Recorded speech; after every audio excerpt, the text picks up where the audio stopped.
नमस्कार किसान भाइयों, मैं Rakesh Kumar, organic farming expert soul.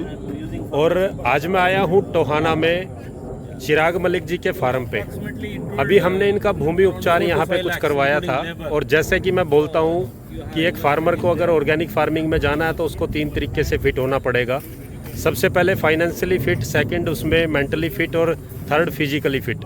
तो इन तीनों में ये फिट थे, क्योंकि ऑलरेडी 2 से 3 साल पहले हमारी इनकी बात चल रही थी कि भाई अगर ये 3 तरीके से आप फिट हैं तो तभी आप वो सब चीज़ें कर पा सकते हो। और इन्होंने 3 साल के बाद मेरे को कॉल किया कि अब मैं इन तीनों तरीके से फिट हूँ और मैं भी ये करूँगा।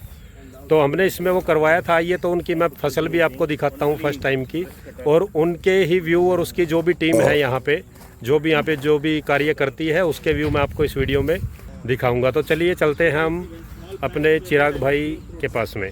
नमस्कार किसान भाइयों, मैं चिराग मलिक, टोहाना शहर, डिस्ट्रिक्ट फतेहाबाद, हरियाणा से आप सभी का अभिनंदन करता हूं। राकेश भाई साहब से मेरी इंटरेक्शन आज से, जैसा कि उन्होंने बताया, 2-3 साल पहले हुई थी।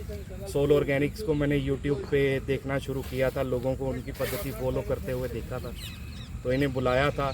लेकिन तब कुछ कारणवश मैं नहीं आ पाया था। तो इस साल मैंने पूरा हौसला जुटा के और इन लोगों के योगदान से अपनी खेती में सोल की पद्धति से ऑर्गेनिक नेचुरल फार्मिंग कर रहा हूँ, जिसमें कि इस बार हम लोगों ने धान की वैरायटियाँ लगाई हैं।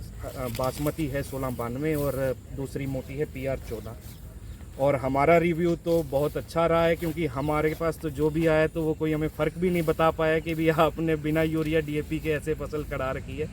तो मैं आप लोगों से चाहूँगा, पहले तो आप सबसे पहले हमारा खेत और फसल देखिए, बाकी बातें हम लोग प्रैक्टिस सब बताते हैं।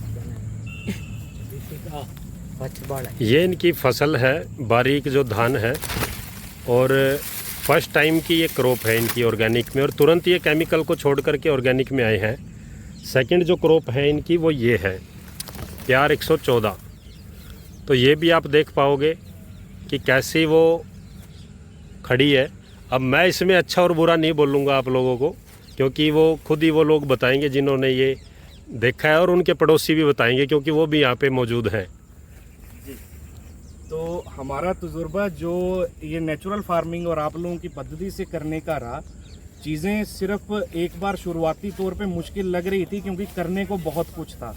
लेकिन एक बार आप लोगों की गाइडलाइन के साथ करते चले गए तो सफ़र कोई इतना मुश्किल नहीं था, जिसमें हम लोगों ने इतनी अचीवमेंट डाली है। तो हमारे बंदों को, वैसे मेरी टीम को भी, हमारे हैं प्रकाश अंकल जी जो हमारी खेती करते हैं, संभालते हैं, उन्हें भी वो इतने सालों से ट्रेडिशनल खेती करते हैं, उन्हें हौसला नहीं था कि बाबूजी कुछ हो पाएगा। वो कह रहे थे 1 किला कर लो और कर लो, बाबूजी मरेंगे।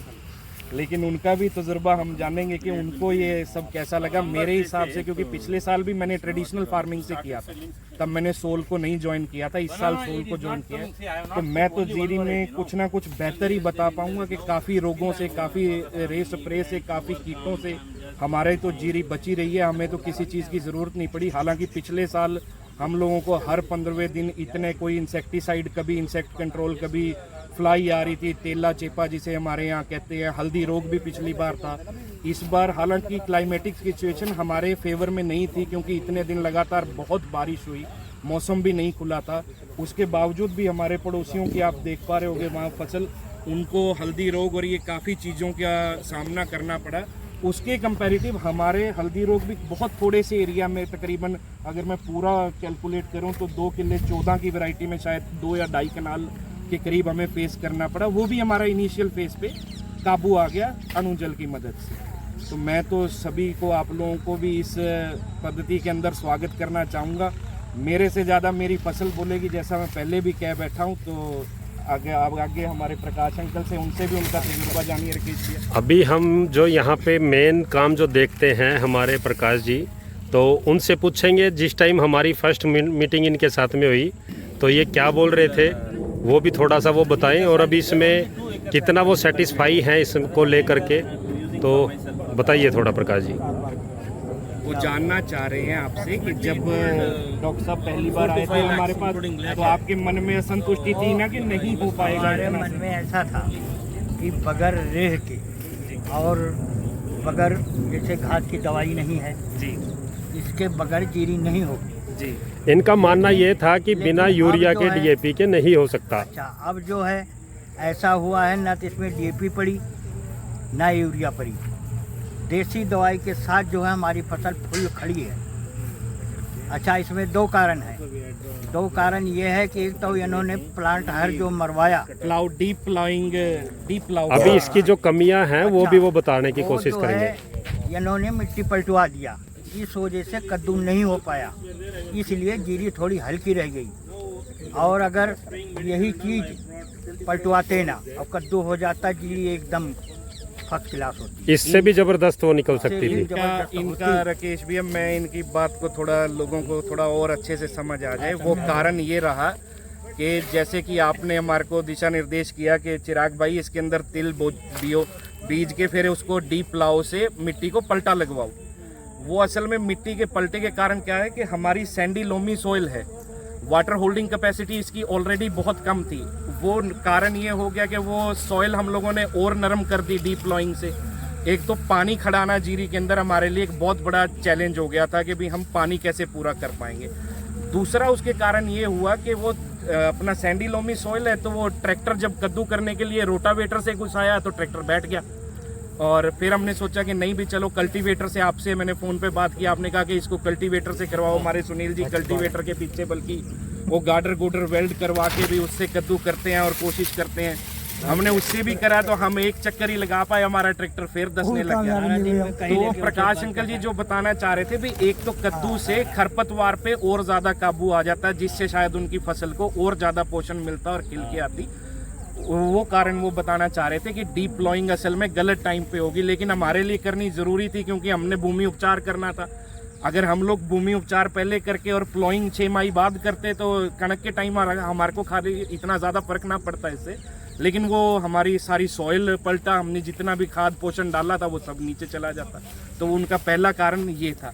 दूसरा घास का कारण वो बताना चाह रहे हैं भाई, वही कल्टीवेटर के कारण वही हम लोग कद्दू नहीं कर पाए, तो वो थोड़ा खरपतवार ज़्यादा पैदा हुआ, तो वो घास का। तो अभी आप ये बताओ कि कितना संतुष्ट हो आपकी भाई, ऑर्गेनिक खेती की जा सकती है? हाँ पक्का, ये तो पास है।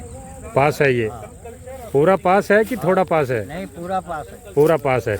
तो ये जो हैं दूसरे लोग भी, वो इनके पड़ोसी हैं, तो उनसे भी पूछते हैं कि वो क्या करते हैं। बताओ तजुर्बा बताओ सुनील। देखो आप बोलने नहीं ना इतना। आप कोई बात नहीं बोल रहे, आप मेरे को सिर्फ इतना बताओ, जो केमिकल में लोगों की खेती है जीरी जो है, और इनकी बिना केमिकल वाली है, उससे काफी बहुत बेहतर है। उससे बेहतर है। जितना कि हम लोग सोच रहे थे भी ऑर्गेनिक नहीं हो पाएगी, उसको देखते हुए काफी बहुत ही बढ़िया है। बहुत ही बढ़िया। ये भी हमारा थोड़ा सा कद्दू नहीं हो पाया, अगर कद्दू होता तो इससे और भी ज्यादा अच्छी होती। सुनील भाई हमारे पड़ोसी तो हैं ही है, एक्चुअली ये हमारे खेत का सारा कद्दू करने की भी काफी कोशिश की, लेकिन ट्रैक्टर नहीं चला, ट्रैक्टर बैठ गया। तो आपका कहने का मतलब ये है कि फर्स्ट टाइम में ही आप नेचुरल फार्मिंग में पहुंच गए। हाँ। कि बोना और घर जाके सोना। तो चलिए, एक और है हमारे साथ में मित्र। तो अभी आप ये बताओ कि जो केमिकल में जो बीमारियां आती है और इनकी भी आप देख पा रहे हो, तो उसमें कितना फर्क है? केमिकल में तो ऐसा है ना जी, अभी तो ये पहली बार खेती की है जी केमिकल की, अभी हौली हौली पता लगेगा भी कैसी है ये। वैसे तो ठीक है, एक नंबर चल रही है, थोड़ी सी है कमजोरी है ये।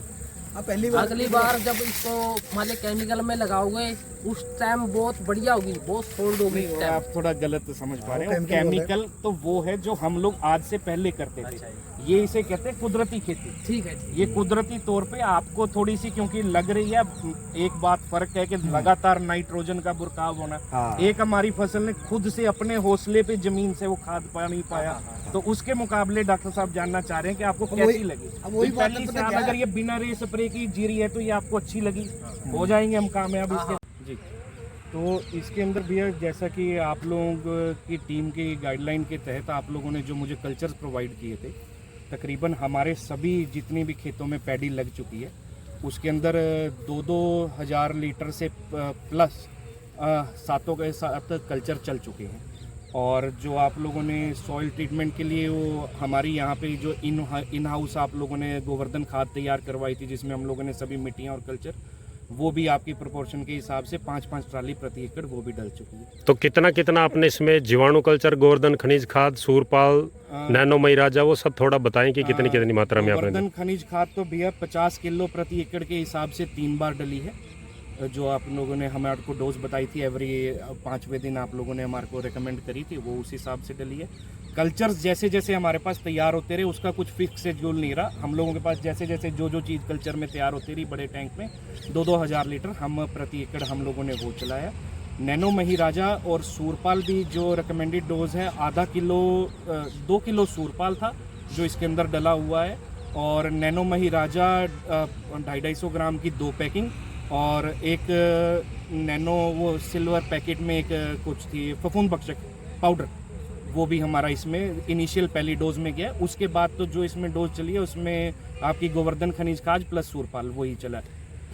फार्मूलेशन में कौन कौन से फार्मूलेशन इसमें चलाए हैं आपने? जो हम लोगों को यहाँ पे खुद से तैयार करने पड़ते हैं भैया, उसके अंदर हम लोगों ने इसमें अणुजल की तो स्प्रेज लिए हैं भैया, वो अमावस्या पे कड़वे जैव रसायन के साथ और पूर्णिमा पे हम लोगों ने मीठे जैव रसायन के साथ, प्लस इसके अंदर हम लोगों ने प्रति एकड़ 600 लीटर फसल गुट्टी और 600 लीटर अनद्रव्य रसायन, ये हम लोगों ने उसमें साथ दिए हैं। तो मीठा जैव रसायन कितना दे पाए आप? मीठा जैव रसायन भैया असल में हम लोगों से वो सेटिंग टाइमिंग की हमारी नहीं सेट पैट भाई, वो तकरीबन 200-250 पर एकड़ के हिसाब से ही किया है। प्लस इसमें हाँ एक बार हम लोगों ने सूरपाल भी अलग से ड्रम में 250 लीटर ड्रम में 250 ग्राम डाल के एक हम लोगों ने प्रति एकड़ वो भी डाला। तो अभी आप कितने सेटिस्फाइड हैं इसको लेकर के? मैं तो भैया बहुत अच्छे लेवल से सेटिस्फाइड हूँ। इतना हार्वेस्ट है जो है, इस बार थोड़ा क्लाइमेटिक भी चीज़ें रही, हमारा भी तजुर्बा नया था, कारण कई हो गए, लेकिन उस हिसाब से भी मैं ओवरऑल देखूँ तो मैं तो हार्वेस्ट और हर चीज़ से बहुत संतुष्ट हूँ जी उस चीज़ से। ठीक है, धन्यवाद चिराग भाई। ठीक है, धन्यवाद भैया, शुक्रिया।